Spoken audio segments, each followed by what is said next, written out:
जी अस्सलाम वालेकुम नाजरीन, आपका मेज़बान एंकर पर्सन रुबील खालिद आपकी खिदमत में हाजिर है। आज के मॉर्निंग शो में आपको वेलकम करता हूं। तो आज हम बात करेंगे जैसे कि ऐसे मौजू पे बात करने जा रहे हैं जिसने हज़ारों लोगों के एतमाद को बहाल किया। आज हम बात करने जा रहे हैं ट्रांसप्लांट के हवाले से। जैसे कि कुछ नौजवान जवानी की उम्र में ही 20 साल के बाद ही कि बाल गिरना स्टार्ट हो जाते हैं, कुछ लोगों के वाइट बाल आना स्टार्ट हो जाते हैं। हेयर फॉलिंग का बहुत इशू आ रहा है आजकल नौजवान के अंदर, यूथ के अंदर। तो काफ़ी यूथ भी हमारी परेशान है, काफ़ी लोग भी परेशान हैं इस हवाले से। आज इस पे बात करने के लिए मेरे साथ आज मौजूद होंगे हेयर स्पेशलिस्ट डॉक्टर नासिर साहब, जिन्होंने हमें लाहौर से ज्वाइन किया। वो आज हमें बताएंगे तमाम नौजवानों की परेशानियों का हल।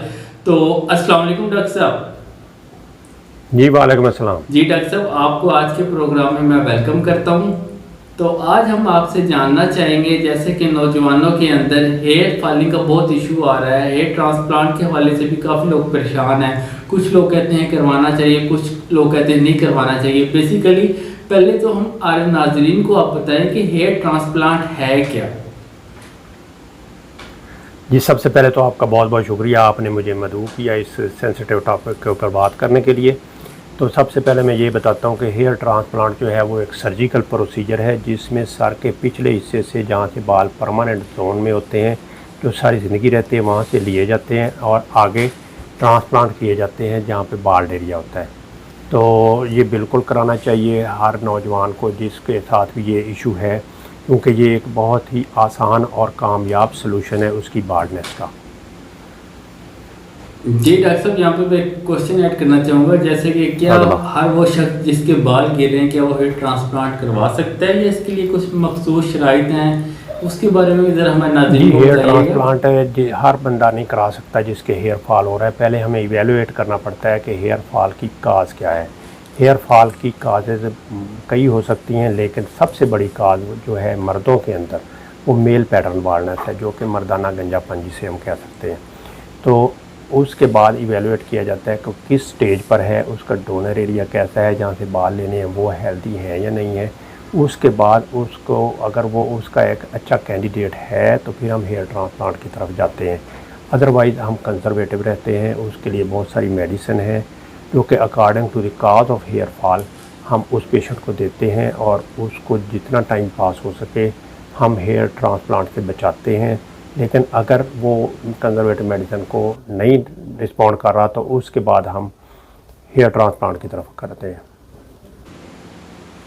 जी डॉक्टर साहब, यहाँ पे ज़रा बताइएगा जैसे कि एक FUE है, FUD टेक्निक है, इसके बारे में मैं नाज़रीन को बताइएगा इन दोनों में फ़र्क क्या है, ये बेसिकली है क्या। अच्छा, FUE और FUT ये दो टेक्निक्स हैं हेयर ट्रांसप्लांट की। जो FUT है उसमें हेयर सर के पिछले हिस्से से लिए जाते हैं, जिसमें एक स्ट्रिप ली जाती है। स्ट्रिप की वजह से जो जख्म बनता है उसको हम टांकों से बंद करते हैं और आगे उस स्ट्रिप में से बाल अलहदा कर करके हम उसको आगे लगाते हैं। और जो FUE होता है उसके अंदर हम बाल कोई स्ट्रिप नहीं लेते, कोई टांका नहीं लगाते, हम जगह जगह से हेयर ले लेते हैं एक मशीन के ज़रिए और उनको इकट्ठा करके आगे हम लगाते हैं। लगाने का तरीका दोनों में सेम होता है, सिर्फ निकालने का फ़र्क है FUT और FUE के अंदर।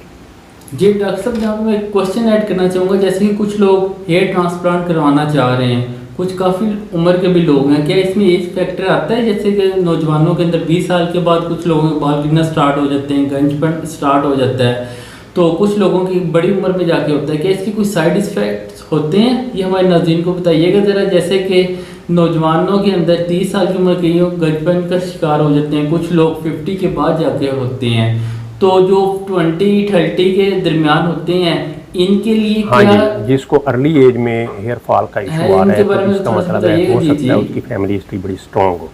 फॉर एग्जांपल के उसके वालिद साहब के बाल भी इसी उम्र में गिर गए थे, उनके भाइयों के गिर रहे हैं, उनके ददियाल में है, उनके निहाल में है, तो हो सकता है कि उनकी फैमिली हिस्ट्री स्ट्रॉन्ग हो। तो उसके जी डॉक्टर साहब, यहाँ पे एक क्वेश्चन ऐड करना चाहूँगा। इसके कोई साइड इफेक्ट्स तो नहीं, जैसे कुछ नौजवान और काफ़ी उम्र के लोग घबरा रहे होते हैं हेयर ट्रांसप्लांट करवाने से, तो इसका कोई नेगेटिव इफेक्ट्स हैं कोई।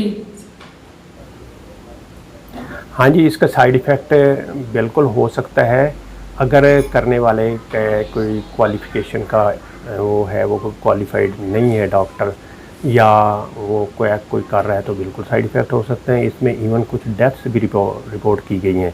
अदरवाइज़ ये एक 100% सेफ़ प्रोसीजर है, तो जिसकी वजह से वो सेफ़ प्रोसीजर है बशर्ते कि एक करने वाला डॉक्टर जो है वो क्वालिफाइड है। अदरवाइज़ इसका रिस्क है, बिल्कुल है। तो उम्र का जो मसला है वो इसमें कोई भी उम्र इसके लिए कंट्राइंडिकेटेड नहीं है। मैंने 80 ईयर के मेल के भी हेयर ट्रांसप्लांट किया हुआ है और उसके अच्छे रिज़ल्ट हासिल किए हैं। अगर पेशेंट फिट है तो वो हेयर ट्रांसप्लांट का प्रोसीजर ले सकता है, व्हाट्सएवर हिज एज में भी।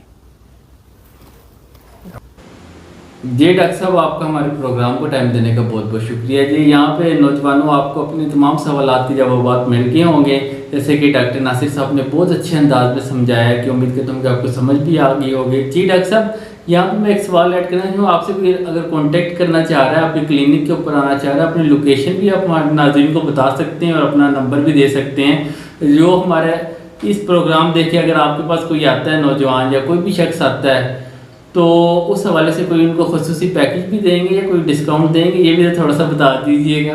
जो हमारी ये वीडियो लेके आपके पास आता है, चैनल के थ्रू आता है, तो उसके लिए कुछ डिस्काउंट है?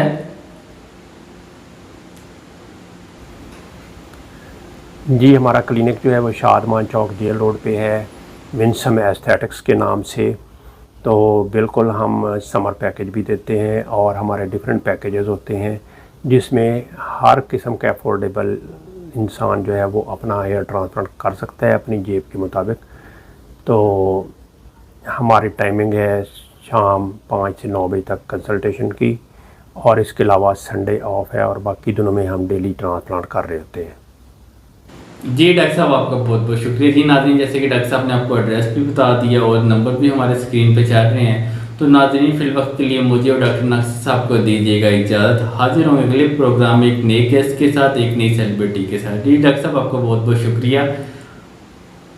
Thank you. जी नाज़रीन, फिल वक्त के लिए दीजिएगा इजाज़त। अल्लाह हाफ़िज़।